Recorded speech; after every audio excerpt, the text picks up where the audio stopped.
to see what was published on our daily press. And before we start, let me first welcome our dear guest, Dr. Mervat Madkour, Professor of Political Economy of the Middle East, Research and Development. Thank you very much for being with us, ma'am. Thanks to you, Nelly. As usual, we do have a lot of headlines, and we are going to start from Al-Ahram, if you permit me. Please do. From Al-Ahram, we read, a new strategy to boost education. The president requests a suitable salary for the teacher, reducing the number of students in the class and changing the syllabus. And in a meeting that lasted for 5 hours, the president tackles with Abu Nasr, of course, Dr. Mahmoud Abu Nasr, the Minister of Education, the strategy of developing education in Egypt until the year 2030. And in a related headline coming from Al-Yawm Al-Saba, we continue to read, in his meeting with the Minister of Education, President Al-Sisi orders the return of the Science Day and 60,000 technical graduates to support the Gulf market. Ma'am, education. And I think since day one, President Al-Sisi said that education is an element of our national security. That's very true. Without education, it's impossible to develop or to have even a step forward on the right path. How do you see those meetings, and how do you see those demands, or to be accurate, directives by the head of a state? What he tackled, really, President Al-Sisi, is actually the banners or those bases. Not just the, yes, exactly, pillars, I'm sorry. The pillars of education, which are the teacher, the students, the syllabus, and of course, the development of the teacher and the syllabus. Mind you, if you heard the ex-mufti of Egypt, Ali Goma, said that since early 70s, there hasn't been really people whom we can depend on as it used to be in the past. And this doesn't mean that we haven't had a good education. No, we had good education. Otherwise, you wouldn't have seen people like Farouk El-Baz, like Zuwail, like Magdi Ya'oub, and many others who did not become internationally famous, but they are internally definitely recognized. But in order for us really to develop, you have to develop the human being. Yes. And the only way to develop a human being is to develop our education. And mind you, in the past we had only two ways of education, the public and the private. Now we have a new thing, or a new phenomena, in my opinion, since the 70s, the international schools and international universities. And these are different people than us, because they study only according to the syllabus taught abroad, which is totally different.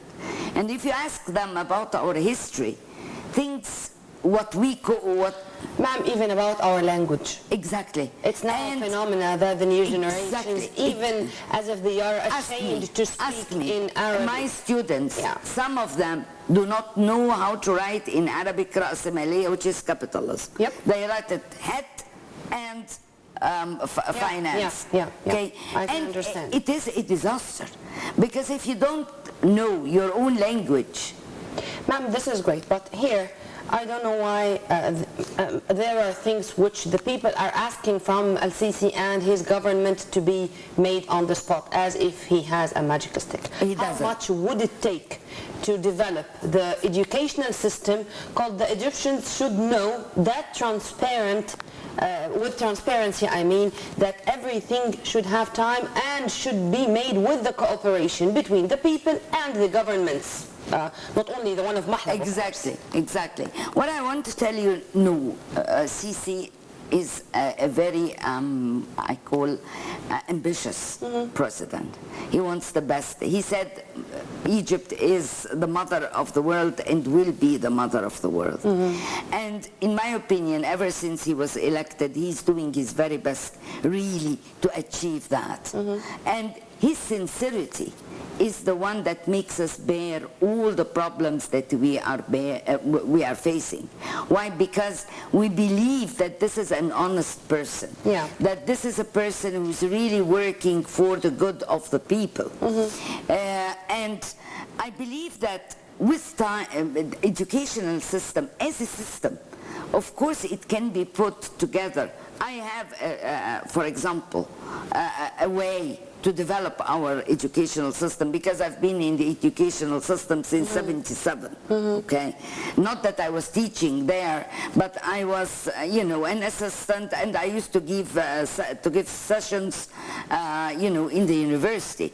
But what I'm saying is that there are many people like myself, and we have what I call a very ambitious plan as well, because we know that our system has been good and should be going back to track. Otherwise, we develop the systems. And I think we do need a fighting spirit. Exactly. No, we a new vision. Challenges. A new vision, Nermeen. A new vision that is equal to that of the president. Otherwise, the president will be in a valley. We are in a second valley, and the government is doing something because totally of this, I said different. Cooperation among all the sectors of the society. I agree with you 100%. Word I agree with you 100%. We are still with our local news, and we are back to Al Ahram, where we continue to read. Mahlab says sabotage and ill maintenance are behind the electricity crisis, arresting 6 cells that target the high-pressure power towers and questioning 12 officials and 25 engineers. During his inauguration of the Hermel Hospital, Mahlab says sabotaging the power towers is a devilish plan, to be accurate.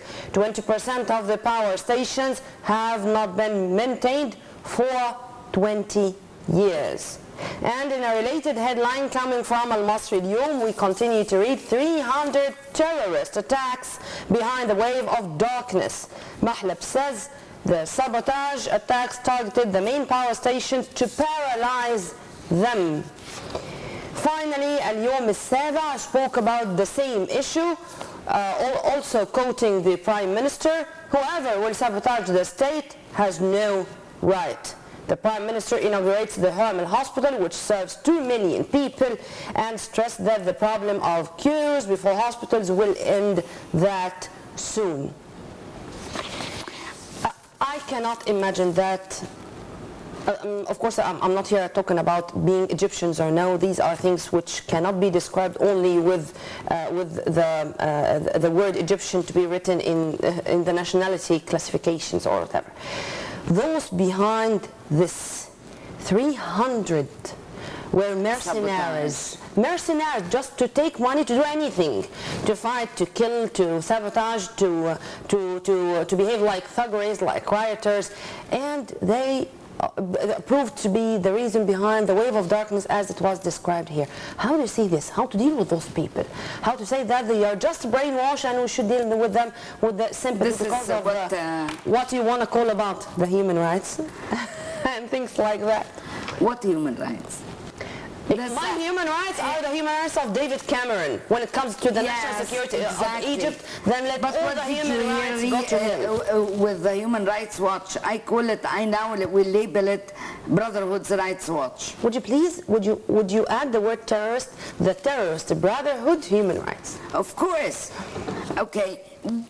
And mind you, you know, that what Mahlab said is just to minimize the problem.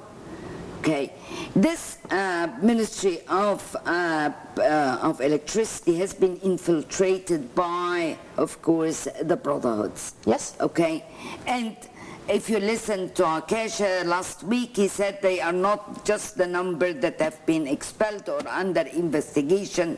They are 650, and they don't just target the high power pressure. No. Or the power lines, to be accurate. No, they don't do that alone.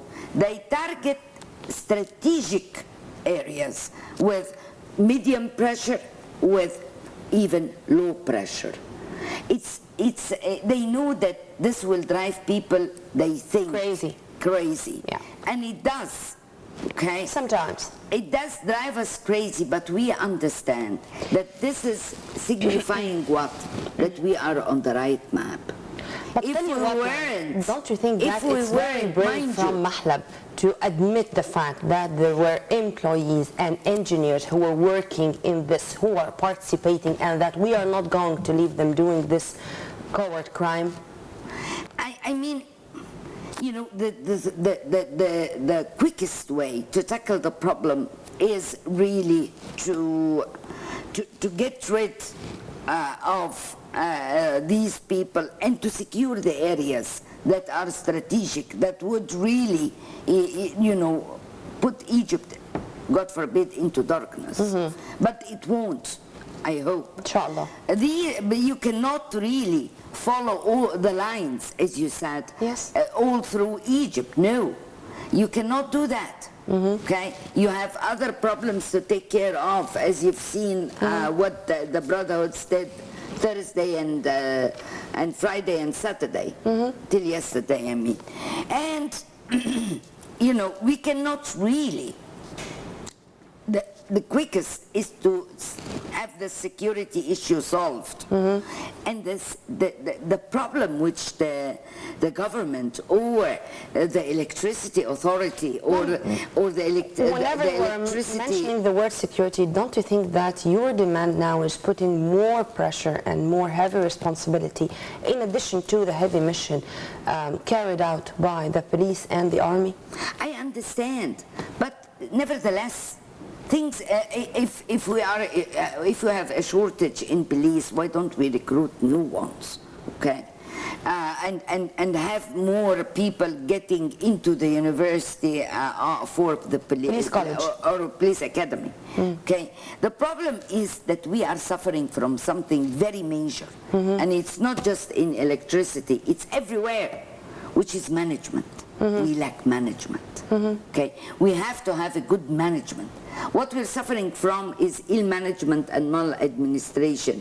And mind you, this is not just peculiar to this time. Sure. It has been going accumulated. on. It has a cumulative. It's a cumulative problem. And we have really to deal with it. I don't need to understand in electricity in order to manage the electricity authority and the electricity ministry. No, I should be a good manager. It is, you know, gathering all your capabilities with the least effort. That's what we define as good management. And we can. Definitely we have very good people in management. True, they are not specialized in each of the ministries, but at least they can manage. They can get the good out of us. And there are many goods around, mind you. And what is going on, I believe as well, that the plan, not maintaining these 20% and